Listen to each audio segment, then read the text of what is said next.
Bharat news 44। Panvel taluka panchayat समितीच्या राजकारणात ऐतिहासिक बदल घडवत पहिल्यांदाच भारतीय जनता पक्षाने सत्ता मिळवली आहे। करंजाडे गणातून निवडून आलेल्या रंजना सदाशिव वासकर यांची सभापतीपदी तर आदई गणातून विजय झालेले भूपेंद्र सदानंद पाटील उपसभापतीपदी निवड झाली आहे।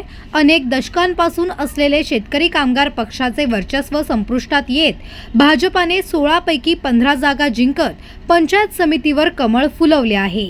या विजयानंतर ढोलताशा आणि फटाक्यांच्या जल्लोषात मिरवणूक काढण्यात आली। छत्रपती शिवाजी महाराज आणि डॉक्टर बाबासाहेब आंबेडकर यांच्या पुतळ्यांना अभिवादन करण्यात आले।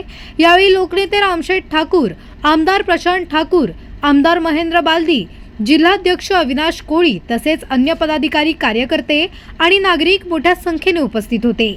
पनवेल आणि रायगड परिसरात दीर्घकाळ शेकापचे वर्चस्व होते, मात्र गेल्या काही वर्षात आमदार प्रशांत ठाकूर यांच्या नेतृत्वाखाली भाजपाने मजबूत पकड निर्माण केली।